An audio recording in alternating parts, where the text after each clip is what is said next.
petsa ngayon ay June 12, 2026, araw ng Biyernes at Independence Day. Ayan, dahil holiday, ganyan kami kadami. Ang tagal ng pila.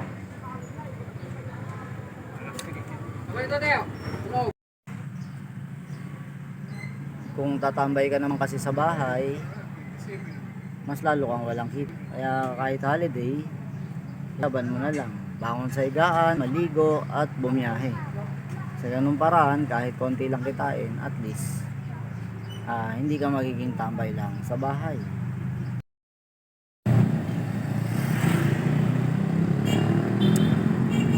Sobrang luwag ng kalsada, pati dito sa Susano Road. Tuloy-tuloy lang ang takbuhan. Sa sobrang luwag, dahil holiday, wala talaga kaming kinita. Ang nakikita nyo ngayon ay ang kinita ko 340 lamang. Kinita ko sa biyahe. Ayan, katatapos ko lang kumain, nandito na ako sa bahay. At i-edit ko na ngayon yung pang daily vlog natin kung ano yung mangyayari. At ito yung computation ng kinita ko. Tanghalian 40 pesos, butaw 58 pesos, gasolina tinipid ko 120, merienda ko 21 pesos lang, tatlong tinapay tinipid ko din. Yan, calamansi juice 40, dalawa binili ko, isa binigay ko kay Paren Jeff bilang pasasalamat. Tas boundary kay bossing 170, kotas asawa ko 340. Tapos yung mani 20, tig 10 kami ni Bro Randy.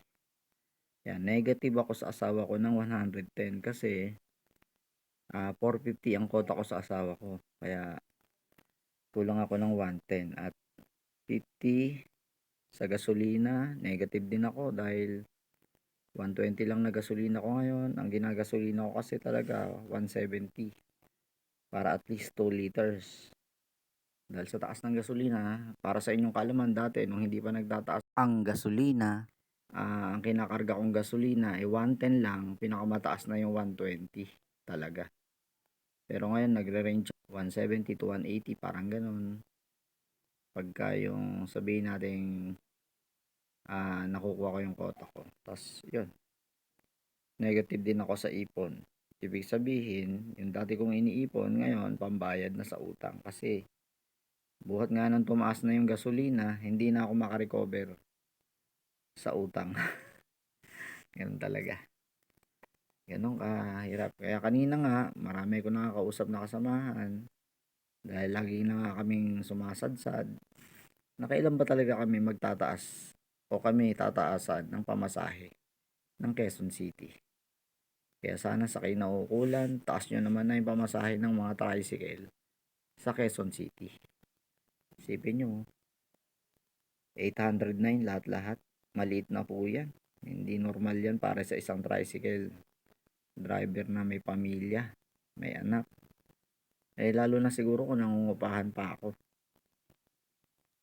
Paano na kaya yung mga nangungupahan kong kasamahan? Paano kaya nila isasalba? Kaya lahat kami halos may utang na sa mga Bombay.